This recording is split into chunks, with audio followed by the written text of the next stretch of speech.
Good morning, student. Today we will study chapter number 10 in your history book, and the chapter name is 18th Century Political Formation.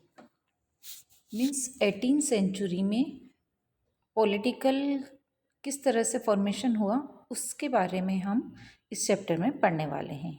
यहाँ पर starting में आपको दो map दिए गए हैं। फर्स्ट मैप मुग़ल एम्पायर को बताता है।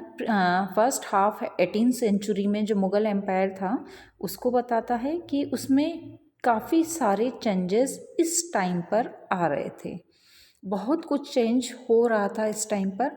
और सेकंड मैप दिया हुआ है आपका, जो कि जिस तरह से ब्रिटिश एम्पायर इस्टेब्लिश हो रहा था, जो कि 18th सेंचुरी में स्टार्ट हो गया था, उसको शो कर रहा है। यहाँ पर जो डार्क उससे दिख रहा है ब्रिटिश टेरिटरीज दिख रही है, जो कि इंडिया के ईस्ट पार्ट में हमें पूरी क्लियर दिख रही है। तो वो उसके कारण जो चेंजेस आए हैं दोनों मैप के थ्रू वो चेंजेस दिखाए गए हैं कि किस तरह से चेंजेस आए हैं। मेनली अगर हम देखें तो 18th सेंचुरी में अगर हम बात करें तो 1707 से 1761, जबकि पानीपत वॉर जो चल रही थी उस दौरान काफ़ी जो चेंज आए हैं वो सब हम इस लेसन में स्टडी करने वाले हैं। तो हम हमारा फर्स्ट टॉपिक लेते हैं और स्टडी स्टार्ट करते हैं। हमारा फर्स्ट टॉपिक है the crisis of the empire and the later Mughals. Means Mughal साम्राज्य और उनके जो लेटर मुगल्स थे उनके लिए किस तरह के क्राइसिस की पोजीशन बनी, वो थोड़ा सा हम इसमें स्टडी करेंगे। क्लियर? तो हमने चैप्टर 4 में देखा था कि मुग़ल साम्राज्य किस तरह से एक बहुत ज़्यादा हाई पोजीशन पे था, सक्सेस थी उनके पास, लेकिन धीरे धीरे उनके पास बहुत तरह से क्राइसिस खड़े होने लगे थे। ऐसा बहुत सारे रीज़न रहे इन क्राइसिस के। मेनली बादशाह औरंगजेब ने जब डेक्कन में 1679 पे जो उन्होंने लंबी लड़ाई लड़ी थी, वो क्राइसिस बहुत ज़्यादा उसके कारण हुए हैं, क्योंकि उसमें बहुत ज़्यादा उनकी आर्मी एंड फाइनेंशली उन्हें वीक कर दिया था। आर्मी भी उसमें, मिलिट्री भी खर्च हुई थी और फाइनेंशली भी वो मतलब दोनों ही रीज़न रहे थे। फाइनेंशियली रिसोर्स भी ख़त्म हो गए थे, मिलिट्री भी ख़त्म हो गई थी, तो उन्होंने वीक कर दिया था।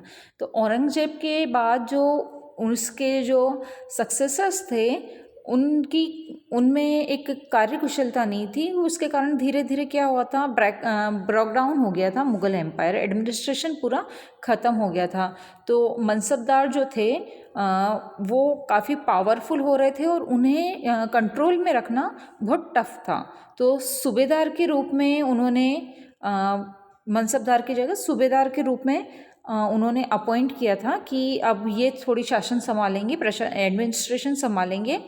और वो सूबेदार दोनों मतलब टैक्स पर भी और मिलिट्री पर भी दोनों का एडमिनिस्ट्रेशन अब सूबेदार करते थे।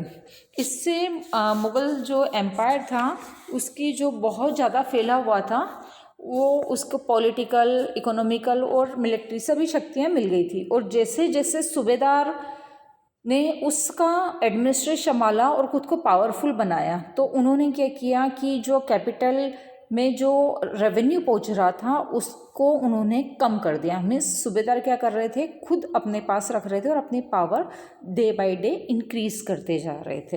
इस तरह का उन्होंने किया था काम।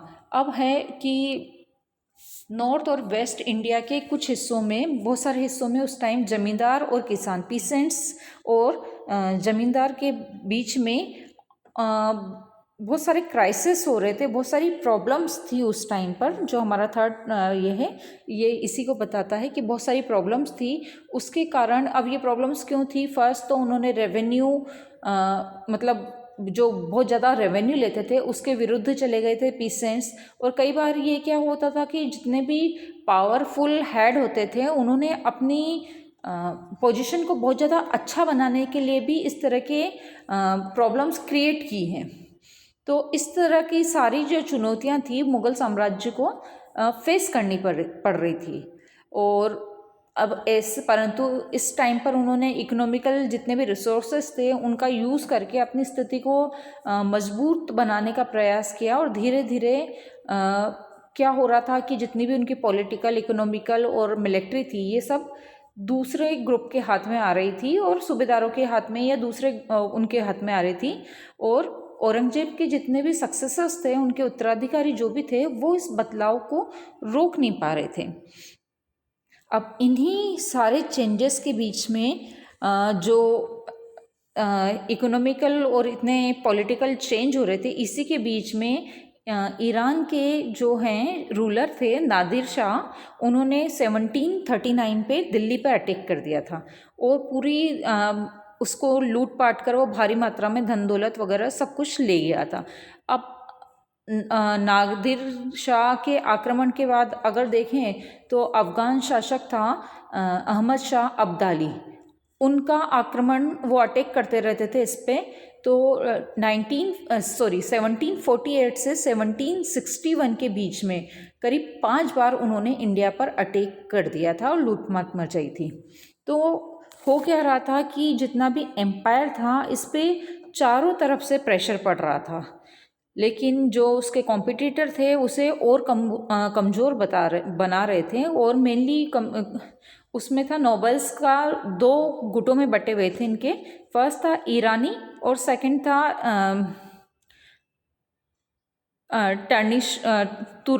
तुरानी जिसे कहते हैं हिंदी में, वो थे। तो ये कई बार मुग़ल एम्पायर, जो मुग़ल रूलर थे, मुग़ल बादशाह थे, वो इनके हाथों की एक तरह से कठपुतली बने हुए थे।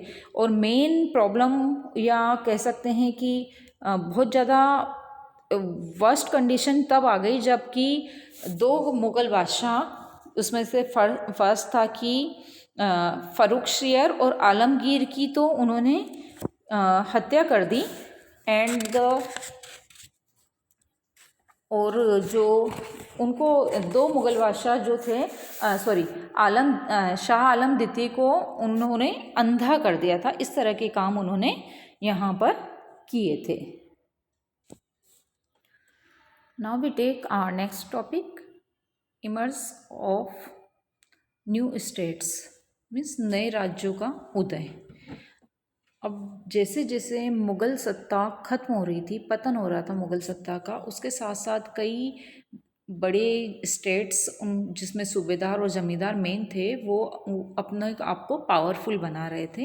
तो 18th सेंचुरी के ड्यूरेशन में धीरे धीरे मतलब बिखराव सा हो गया था। मेनली 3 इनको ग्रुप में बांटा जा सकता है। तो फर्स्ट ग्रुप था इसमें से अवध का, जिसमें अवध, बंगाल और हैदराबाद जैसे वो राज्य थे जो पहले मुग़ल के ही प्रांत थे, लेकिन इनके जो शासक थे वो बहुत ज़्यादा पावरफुल थे और काफ़ी हद तक इन्होंने अपने आप को इंडिपेंडेंस कर रखा था। एक औपचारिक तौर पर फॉर्मली ये मुग़ल साम्राज्य से इन्होंने संबंध नहीं तोड़े थे।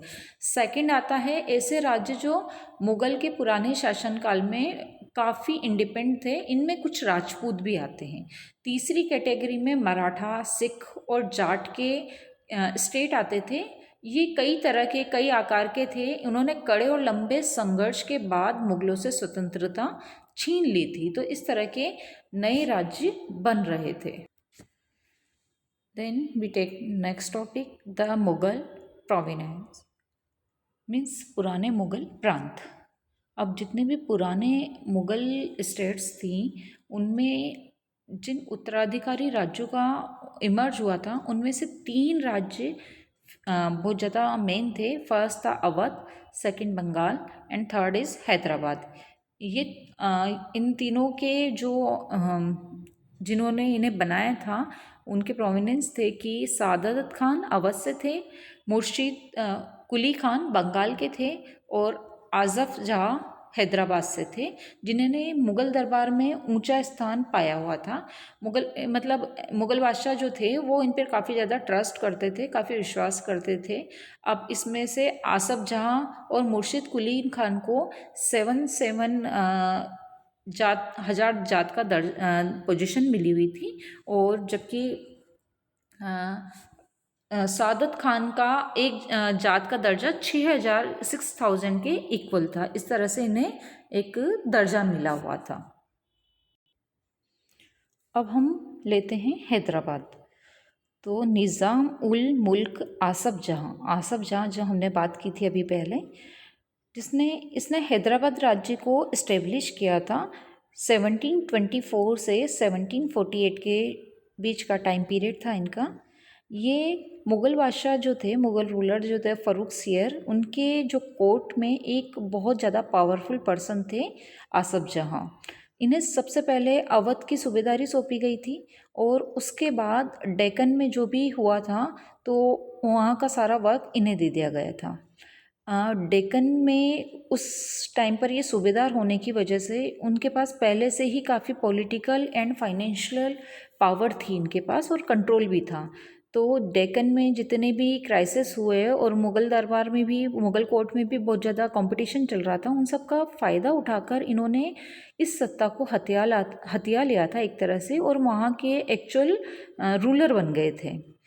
आसफ़ जहाँ ने अपने वहाँ के रूल करने के लिए जितनी भी आर्मी लाए थे और एडमिनिस्ट्रेशन के जितने भी पर्सन लाए थे, उन सबको नॉर्थ इंडिया से ही लाया गया था और वो साउथ में आकर काफ़ी हैप्पी भी थे। उन्होंने मनसबदार जो नियुक्त किए थे, इन्हें काफ़ी सारा लैंड एरिया दे दिया था। लेकिन अभी तक से ये मुग़ल एम्पायर से मतलब अलग नहीं हुए थे, लेकिन काफ़ी इंडिपेंडेंटली अपने रूल शासन को चलाते थे। न तो कोई दिल्ली से ऑर्डर ये फॉलो करते थे, न दिल्ली इनके कामकाज में दखल देती थी। सिर्फ जो भी मुग़ल एम्पायर में जो वहाँ बादशाह हुआ करते थे, वो इनके कामों की जो इन्होंने कर लिया है बाद में वो बता दिया करते थे कि जस्ट एज अ कि हाँ इन्होंने ये किया है। तो ऐसा कोई इनका रहा नहीं कि बहुत ज़्यादा मुग़ल के कंट्रोल में ये कोई काम कर रहे हो। अब हम अवध का देखते हैं कि अवध किस तरह से था। तो बुरहान उल मुल्क सादत खान को 1722 में अवध का सूबेदार अपॉइंट किया गया था। ये सबसे, अगर जितना मुग़ल एम्पायर जिस तरह से डिक्लाइन हो रहा था उसमें सबसे अगर पावरफुल देखें तो उनमें से ये एक थे। अवध एक पावरफुल पहले से एक पावरफुल स्टेट थी जो कि गंगा नदी जो है उसके फर्टाइल एरिया में फैला हुआ है और नॉर्थ इंडिया और बंगाल के बीच जितना भी बिजनेस होता था उस टाइम पर वो इसी रूट से होकर होता था। तो एक पावरफुल था अवध अपने आप में। हाँ, जो बुरहान उल मुल्क ने भी अवध की सूबेदारी और दीवानी और फौजदारी एक साथ अपने हाथ में ले ली थी और जितना भी पॉलिटिकल, फाइनेंशियली या आर्मी का जो है एकमात्र कर्ता धर्ता वो बन गए थे। बुरहान उल मुल्क ने अवध क्षेत्र में मुग़ल प्रभाव को कम करने की काफ़ी कोशिशें की। इसके चलते उन्होंने जितना भी मुग़ल एम्पायर ने अपॉइंट किए थे, जितने भी ऑफिसर्स अपॉइंट किए थे, उनकी संख्या को कट कर दिया, मतलब उनको उनमें से कुछ एक को हटा दिया ताकि उनका पावर इतना नहीं रहे। उसने जो जागीर मुग़ल पहले जागीर दिया जाते थे तो उसके आकार में भी उन्होंने कटौती कर मतलब उस जगह पर भी अपने वालों को रख लिया, अपने ऑफिसर्स को रख लिया जो कि उनके प्रति लॉयल रहे, ऐसे ऑफिसर्स को रख लिया। अब जितने भी नवाब के दरबार द्वारा जो ये अपॉइंटेड ऑफिसर थे वो सभी जितने भी डिस्ट्रिक्ट थे वहाँ पर जाकर रेवेन्यू का फिर से ये डिसाइड करते थे, इतना रेवेन्यू दिया जाएगा। अब जो ये थे स्टेट से रेवेन्यू प्राप्त करने के लिए इन्होंने जो लोकल सेठ लोग रहते हैं, साहूकार रहते हैं या महाजन रहते हैं ना, उस पर निर्भर रहना पड़ता था इन्हें। तो ये क्या करते थे कि ठेके पर बोली लगा देते थे उस टाइम पर, और बोली जो सबसे ऊंची बोली लगाते थे उससे ये रेवेन्यू कलेक्ट करने के लिए पावर दे देते थे कि आप हमें इतना दे दीजिए, बाकी आप प्रजा से कलेक्ट करना। अब प्रजा से कलेक्ट करने के लिए जो भी बोली लेता था वो उसे पूरा फ्री रहती थी, छूट रहती थी कि वो किसी भी तरह से प्रजा से कलेक्ट कर ले उस रेवेन्यू को। राजा को तो राजा का रेवेन्यू मिल ही जाता था। तो काफ़ी नई नई चीज़ों को सामने आ रही थी इस तरह की, जो कि आज तक ऐसा पहले कभी नहीं हुआ था। ये सब चीज़ें भी अभी सामने आ रही थी। तो अभी आज इस लेक्चर में हम इतना ही स्टडी करेंगे। नेक्स्ट लेक्चर में इससे बाद स्टडी करते हैं। तब तक के लिए गुड बाय स्टूडेंट।